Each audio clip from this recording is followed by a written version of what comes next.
Hello everyone, welcome back to another video. इस video में बात करेंगे निफ्टी और बैंक निफ्टी के बारे में। कल एक्सपायरी है तो उसके बारे में बात करेंगे। एक आपको स्टार्टिंग में अपडेट दे दूं कि कल मैं बहुत बढ़िया एक्सपायरी एक्सपेक्ट कर रहा हूं। रीज़न ये है कि कुछ दिन से ना मार्केट एक रेंज के अंदर फंसी हुई है और कल इसका ब्रेकआउट होना चाहिए, आइदर अपसाइड और डाउन साइड। ठीक है, वो तो बात की बात है, एनालिस करेंगे तो उसको समझेंगे कि कहाँ मार्केट जा सकती है।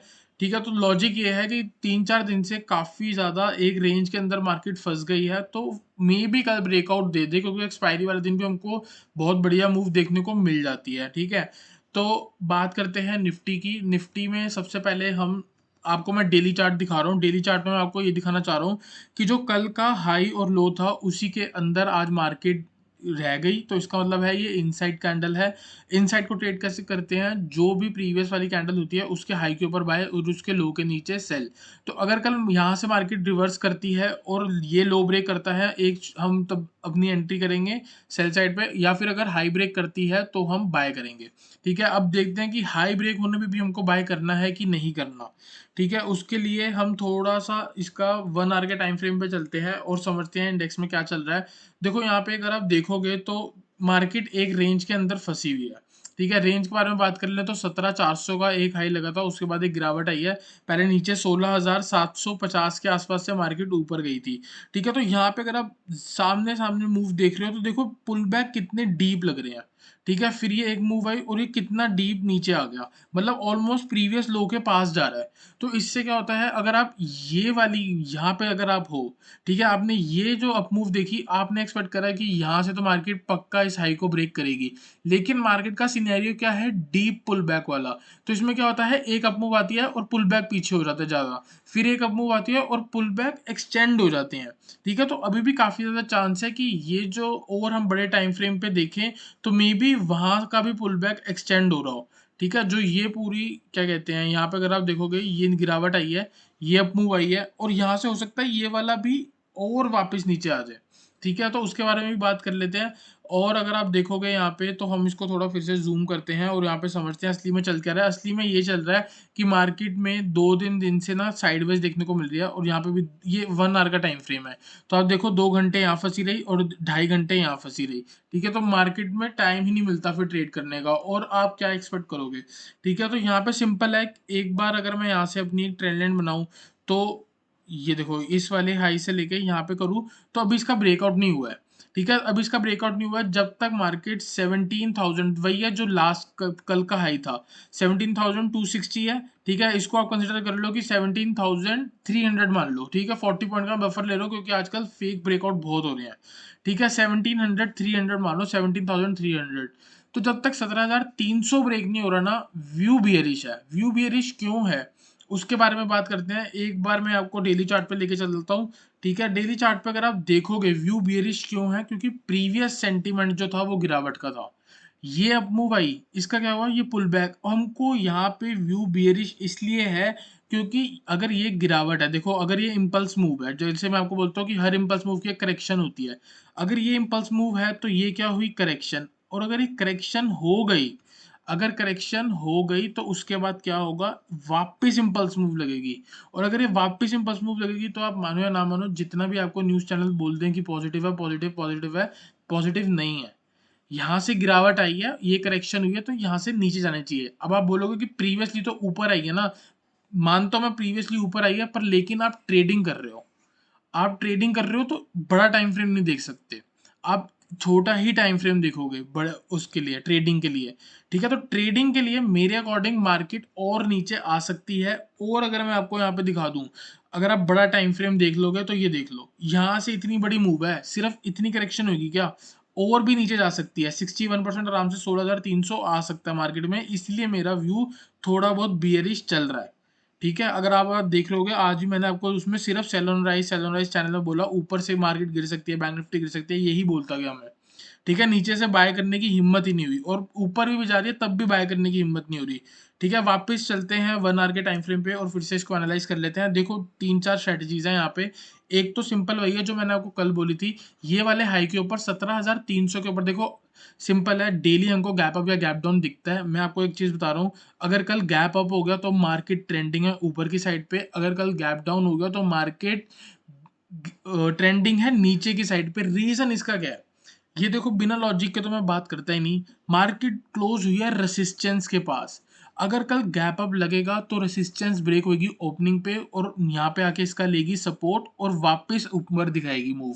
ठीक है, अगर कल गैप डाउन हुआ तो ये क्या होगा, यहाँ पे ऑलरेडी रेसिस्टेंस पे खड़ी है और सीधा ही गैप डाउन हुआ, वीकनेस आएगी और वहां से इंपल्स मूव फिर से स्टार्ट हो जाएगी। तो गैप डाउन में तो बहुत बढ़िया पैसे बनेंगे कल मेरे अकॉर्डिंग। ऊपर जाएगी तो इसको रेसिस्टेंस फेस करना पड़ेगा, और अगर नीचे आती है तो प्रीवियस सेंटीमेंट भी इसका साथ देगा और बहुत बढ़िया गिरावट देखने को मिलेगी, क्योंकि 16,950 के नीचे बहुत बड़ा गैप है। आराम से 16,750 सेम डे, और ये कल हो जाए तो मजे आ जाएंगे। ठीक है, 16,950 के नीचे अगर मार्केट निकलती है आपको शॉर्ट करना है। टारगेट आपका 16,750 है। मे बी आपको कल मॉर्निंग में ब्रेक होते हुए ना दिखे, मे बी आफ्टरनून को दिखे अगर ये ब्रेक होता है तो, क्योंकि अगर मॉर्निंग में गैप डाउन भी होगा तो मार्केट पहले यहाँ पे टाइम बिताएगी और उसके बाद ब्रेक देगी। ठीक है, तो 16,950 का अगर आप नीचे शॉर्ट कर रहे हो, सीधा टारगेट रखो आप अपना 16,850 एंड नेक्स्ट टारगेट 16,750, और इसके बाद टारगेट होगा आपका 16,650। तो ये दोनों टारगेट आपके पोजिशनल हो जाएंगे और ये वाला टारगेट आपका इंट्राडे का हो जाएगा। ठीक है, आई होप आपको एक स्ट्रैटेजी समझ आई हो। दूसरी स्ट्रैटेजी ये कहती है, अगर कल 17,300 ब्रेक होता है, आपका स्ट्रेट टारगेट है 17,400 का। ठीक है, अगर 17,400 भी ऊपर आके सस्टेन हो रहा है तो आपका नेक्स्ट टारगेट रहेगा 17,577। वो कैसे निकाला, इनसाइड कैंडल जो बनी थी, ये वाली इनसाइड कैंडल, इसकी जो प्रीवियस कैंडल थी वो रेंज का हाई और लो को मार्क करा और जैसे ही हाई ब्रेक होगा उसके ऊपर ऐड कर दिया, तो ये टारगेट निकल के आया है। ठीक है, तो सिंपल है, 17,300 के ऊपर आपको बाय करके चलना है, 260-70 के ऊपर भी जाके बाय कर सकते हो अगर सस्टेन हो रही है तो, वरना मेरे अकॉर्डिंग यहाँ से गिरावट आएगी। देखो मैंने पहले ही यहाँ पे एक एरो बनाया हुआ है, इसको भी हम बात करेंगे। ठीक है, 17,300 के ऊपर मान के चलो, अगर मार्केट सस्टेन हो गई आप बाय करोगे, सीधा टारगेट 17,400 का आपको देखने को मिल जाएगा। ठीक है, क्यों मिल जाएगा, मैं आपको 17,129 पे खड़े हैं हम, और मैं 17,400 की बात कर रहा हूँ, 17,129 पे खड़े होके मैं आपको 16,700 की बात कर रहा हूँ। आप बोलोगे कि आज ही क्यों कर रहा है, देखो रीजन यही है कि मार्केट जहाँ क्लोज हुई है वो एक रेसिस्टेंस था। ठीक है, रेसिस्टेंस है, ओवरनाइट या तो ये गिरेगी एसजीएक्स निफ्टी, या तो ये ब्रेकआउट देके ऊपर जाएगी। तो अगर गैप अप हो गया तो आगे कंटिन्यू होगा हमारी मार्केट में, गैप डाउन हुआ तो आगे कंटिन्यू होगा हमारी मार्केट में, इसीलिए कल बड़ा दिन है मेरे अकॉर्डिंग। ठीक है, तो हम फिर से इसके बारे में बात करते हैं। 17,300 के ऊपर टारगेट आपके 17,400 एंड 17,577। एक और चीज देखो, यहाँ पे क्या है, ये वाला जो टारगेट है ना, यहाँ पे ये वाला जो लेवल है 17,200 से लेके 17,260। ठीक है, ये लेवल पे काफी ज्यादा रेसिस्टेंस है। ठीक है, और यहाँ पे अगर मैं आपको ऑप्शन चेन पढ़ाऊंगा, ठीक है, ऑप्शन चेन का जो ओआई है पुट कॉल साइड पे 17,200 पे सबसे ज्यादा है। तो इसका मतलब ये है कि कल मार्केट 17,200 ब्रेक नहीं करेगी। अगर ऑप्शन चेन ये कह रहे हैं तो इसका मतलब ये है कि हमको यहाँ से एक बार सेल कंसिडर करना चाहिए, क्योंकि ये ऑलरेडी एक रेसिस्टेंस है। लास्ट स्विंग हाई का अगर हम स्टॉप लॉस लगा देंगे 17,270 का, और मार्केट को शॉर्ट करते हैं अगर हम 17,220 से, हमारा कितना बचा, 50 पॉइंट का स्टॉप लॉस हो गया, और बहुत बढ़िया स्ट्रेटेजी बन सकती है। यहाँ से हमको ऑप्शन चेन का भी एक वो मिलेगा, क्या बोलते हैं, हेल्प मिलेगी, और साथ में हमको रेसिस्टेंस मिलेगी इसकी टेक्निकल्स की। तो एक बार अगर कल आपको 17,220 दिखे ना, तो आंख बंद करके सेल कर देना अगर आपको मेरे पे विश्वास है तो। ठीक है, 17,270 पे स्टॉप लॉस लगा लेना, या जो भी आप अपनी हीरो जीरो भी कंसिडर कर सकते हो इस जोन से पुट ऑप्शन। ठीक है, और बस तीन स्ट्रेटजी है, एक 17,950 के नीचे सेल, एक 17,300 के ऊपर बाय, एक 17,220 नंबर निकाला मैंने, इस पे जाते ही आपको शॉर्ट कर देना। ठीक है, बाकी जैसा आपको ठीक लगे। फिर से हम चलते हैं इसकी ऑप्शन चेन पे, ऑप्शन चेन को एनालाइज कर लेते हैं। देखो मैं यहाँ पे आपको बता रहा था कि मार्केट क्लोज हुई है 17,123 पे और 17,200 पे 1,15,000 का। ठीक है, उसके बाद 17,300 पे 1,41,000 का। ठीक है, तो देख रहे हो कि 17,300 भी आपका जो है वो एक रेसिस्टेंस हो गया, और ये भी आपका एक रेसिस्टेंस हो गया। तो अगर आप 17,220 पे कर रहे हो तो मेरे अकॉर्डिंग एक तो 17,200 पे ही ऑलरेडी कॉल राइटिंग हो रखी है, तो ये तो उस वक्त का रेसिस्टेंस हो गई। फॉल्स ब्रेकआउट पे आपको 17,220 दिखेगा, वो मे भी फॉल्स ब्रेकआउट हो सकता है अगर मार्केट ऊपर जाएगी। तो अगर आप यहाँ से सेल करोगे ना, तो मेरे अकॉर्डिंग बहुत बढ़िया आपका टॉप से कैच हो सकता है मेरे अकॉर्डिंग, ठीक है। और ऊपर अगर मार्केट और ऊपर जाती है तो 17,300 भी आपका एक रेसिस्टेंस है, तो वहां से भी मार्केट एक बार आपको गिरावट जरूर देगी। फिर भी आप 17,270 या अगर आप रिस्क ले सकते हो तो 17,300 के ऊपर स्टॉप लॉस लगा लेना, क्योंकि 17,300 ब्रेक होना मुश्किल है 1,41,000 का है, ठीक है। तो और अगर हम बात करें 17,200 से अगर रिवर्सल आता है तो स्ट्रेट जा सकता है ये 17,100 और 17,000। 17,000 ब्रेक नहीं होना चाहिए अगर गैप अप हुआ तो। अगर गैप अप होता है तो 17,000 आपकी हर्डल बन जाएगी नीचे की साइड पे। और अगर गैप डाउन हो गया तो 17,000 आपको सपोर्ट करेगा, ऊपर नहीं जाने देगा। मतलब 17 अगर आप सेल करोगे तो 17,000 ही आपका बैरियर बन जाएगा अगर 17,000 के नीचे आती है तो। फिर 17,000 का आके रेसिस्टेंस लेके फिर आपको 16,950 का गिरा ब्रेकआउट, फिर आराम से 16,850 और 16,750। मेरे को इस बार डेटा बहुत बढ़िया लग रहा है, ठीक है। तो सिंपल है, आपको मैंने बता दिया यहाँ पे 17,200 के आसपास से शॉर्ट कर सकते हो, 16,950 से भी, जो मैंने टेक्निकल्स में बताया, ठीक है। चलते हैं बैंक निफ्टी पे, बैंक निफ्टी को एनालाइज करते हैं, फिर से इसको जूम करते हैं और एक बार हम इसका डेली चार्ट पे चलते हैं। और डेली चार्ट में मैं आपको ये दिखाना चाहता हूँ, जो 10 अक्टूबर को हाई और लो लगा था उसके अंदर हमको दो कैंडल मिल गई। हो सकता है कि हमको एक और कैंडल इसके अंदर मिल जाए और एक और मिल जाए, फिर एक और मिल जाए, क्योंकि रेंज अगर आप देखोगे तो आगे नैरो होती जा रही है। कुछ 4 NR और 7 NR अगर किसी ने पढ़ा हो तो उनको पता होगा कि मैं क्या कहना चाह रहा हूँ। 4 NR का मतलब ये होता है कि एक बड़ी कैंडल, उसके अंदर एक और उसके अंदर एक और उसके अंदर एक और, ये हो गया 4 नैरो रेंज, ठीक है। और इसका ब्रेकआउट होता है, फिर बाय और सेल होता है और बहुत बढ़िया स्ट्रेटेजी बनती है। 7 NR हमको कुछ स्टॉक्स में देखने को मिलता है जिसमें क्या होता है, एक कैंडल के अंदर 7 कैंडल बन गई है और वो नैरो होती जा रही है, ठीक है। फिर उसके बाद हमको एक ब्रेकआउट देखने को मिलता है, ठीक है। ये तो थोड़ी बहुत लर्निंग की बात होगी। चलते हैं, इसको थोड़ा जूम करते हैं। देखो सिंपल है, इसका ब्रेकआउट पे ही बाय होगा। 39,300 के ऊपर जाके देखो, 39,315 है, मैं 39,300 लिख रहा हूँ राउंड लेवल करके, ठीक है। तो 39,300 के ऊपर सस्टेन हो रही है, सीधा टारगेट 800 पॉइंट ऊपर, क्योंकि 2 दिन एक ही रेंज के अंदर आ गई, ठीक है। और अगर 38,500 ब्रेक होता है तो 800 पॉइंट नीचे, सिंपल। जैसे ही रेंज बनेगी, रेंज को हम ऊपर ऐड कर देते हैं, ये हमारा सिंपल टारगेट निकलता है।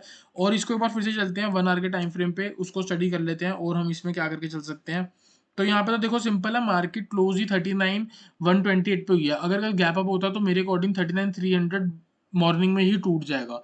अगर मॉर्निंग में टूटता है 39,300 तो आप बाय करके चल सकते हो। टारगेट आपका होगा 39,500 और 39,700 एंड सीधा टारगेट हम रखते हैं 40,000 का। और लास्ट वीडियो में मैंने आपको 40,100 का भी लेवल दिया था, तो वो भी वैलिड रहेगा। सिंपल है, इसके ऊपर जाएगी मार्केट तो ऊपर ही जाती रहेगी, क्योंकि 2 दिन बहुत बढ़िया कंसोलिडेट हो चुके हैं, 2 भी नहीं 3 दिन।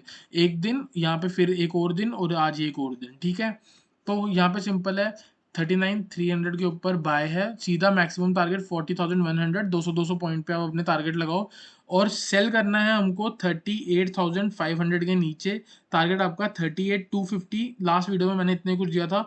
और 250 ब्रेक होते ही सीधा टारगेट 37,700 का, ठीक है। यहाँ पे आप पोजिशनल, दोनों ही जगह पे आपको पोजिशनल ही कॉल लेना, पोजिशनल कॉल नेक्स्ट एक्सपायरी की जाके ले सकते हो, ठीक है। और हम बीच में क्या करके चल सकते हैं, अब यहाँ पे हम एक चीज करके चल सकते हैं कि आज जो हाई था इसके अंदर भी आप देख सकते हो, 1 2 3 4 3 कैंडल बनी है पहली कैंडल के अंदर, और फिर ब्रेकआउट देखने को मिला। तो अगर कल गैप डाउन लगता है, यहाँ पे आती है 38,900 के आसपास, तो यहाँ से हमको एक अपमूव देखने को मिल सकती है।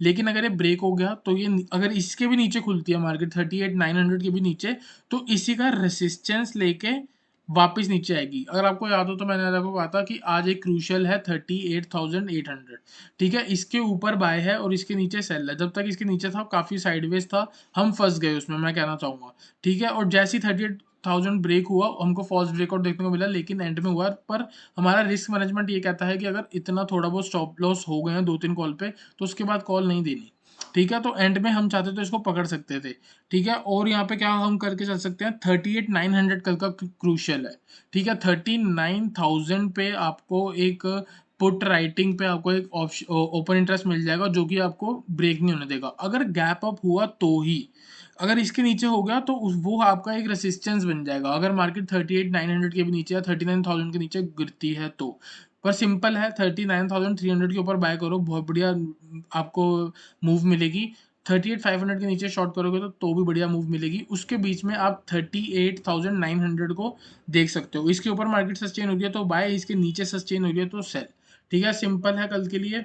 और बात करते हैं इसकी ऑप्शन चेन पे। ऑप्शन चेन पे चलते हैं बैंक निफ्टी की, और यहाँ पे आप देख सकते हैं 39,118 पे क्लोजिंग हुई है। और ऊपर देखो 39,500 पे 1,19,000 का ओपन इंटरेस्ट है कॉल साइड पे, और नीचे 38,500 पे 1,02,000 का है। तो कल की रेंज तो क्लियर समझ आ रही है, 39,500 से लेके 38,500 की। ठीक है, अब हम ये देखते हैं कि 38,500 के पास क्या टेक्निकल्स पे सपोर्ट है, या फिर 39,500 के पास कोई रेसिस्टेंस है कि नहीं। अगर यहाँ पे रेसिस्टेंस निकला तो हम यहाँ से पुट ऑप्शन कंसिडर कर सकते हैं एज अ हीरो जीरो। ठीक है, और अगर हमको यहाँ सपोर्ट पे कहीं टेक्निकल्स पे जाके हमको एक सपोर्ट मिल गया, टेक्निकल पे भी देखो ये भी सपोर्ट और रेसिस्टेंस ऑप्शन चेन के अकॉर्डिंग है। अगर प्राइस ने भी वहां पे दिखाया कि यहाँ पे एक सपोर्ट है, तो वो आते ही आपने आंख बंद करके कॉल ऑप्शन ले सकते हो एज अ हीरो जीरो। और मैं आपको फिर से बता रहा हूँ, हीरो जीरो का स्टॉप लॉस जीरो होता है, आपके सारे पैसे जा सकते हैं क्योंकि वो बहुत रिस्की होता है। ठीक है, 39,500, 38,500, एक बार हम फिर से चलते हैं यहाँ पे, देखते हैं कि क्या 38,500 के पास सपोर्ट है कि नहीं। जी है, एक यहाँ पे था और आज का लो।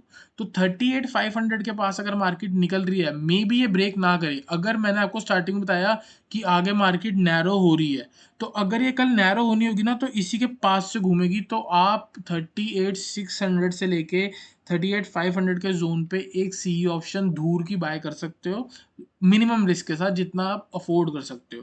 पर अगर 38,500 ब्रेक होकर नीचे जा रहा है तो आपको एग्जिट करके पुट ऑप्शन पे आना ही पड़ेगा। तो सिंपल है, 38,500 के पास आप अपना कॉल ऑप्शन बना सकते हो, और 39,500 पे मैं आपको कह रहा था ऑप्शन चेन पे रेसिस्टेंस। लेकिन यार 39,300 पे एक ऐसा ब्रेकआउट होना है जहां से हमको मार्केट का रिवर्सल देखना मुश्किल हो जाएगा और मार्केट ऊपर ही जाएगी। तो आपको क्या करना है, 39,500 के पास से जो मैं आपको पुट ऑप्शन कह रहा हूँ उसको दिमाग में लेके मत चलो। किसको लेके चलना है, नीचे, क्योंकि नीचे प्राइस के साथ भी हमको एक सपोर्ट देखने को मिल गया है। तो टेक्निकल्स पर सपोर्ट मिला और ऑप्शन चेन पर आपको सपोर्ट मिला, तो जब दोनों का कॉम्बिनेशन हो गया तो यहाँ पे क्या आंख बंद करके कॉल नहीं ली जा सकती, ली जा सकती है। तो जैसा आपको ठीक लगे। मिलते हैं नेक्स्ट वीडियो में एक अच्छे एनालिसिस के साथ। वीडियो अच्छी लगी तो वीडियो को लाइक करना, चैनल को सब्सक्राइब करना।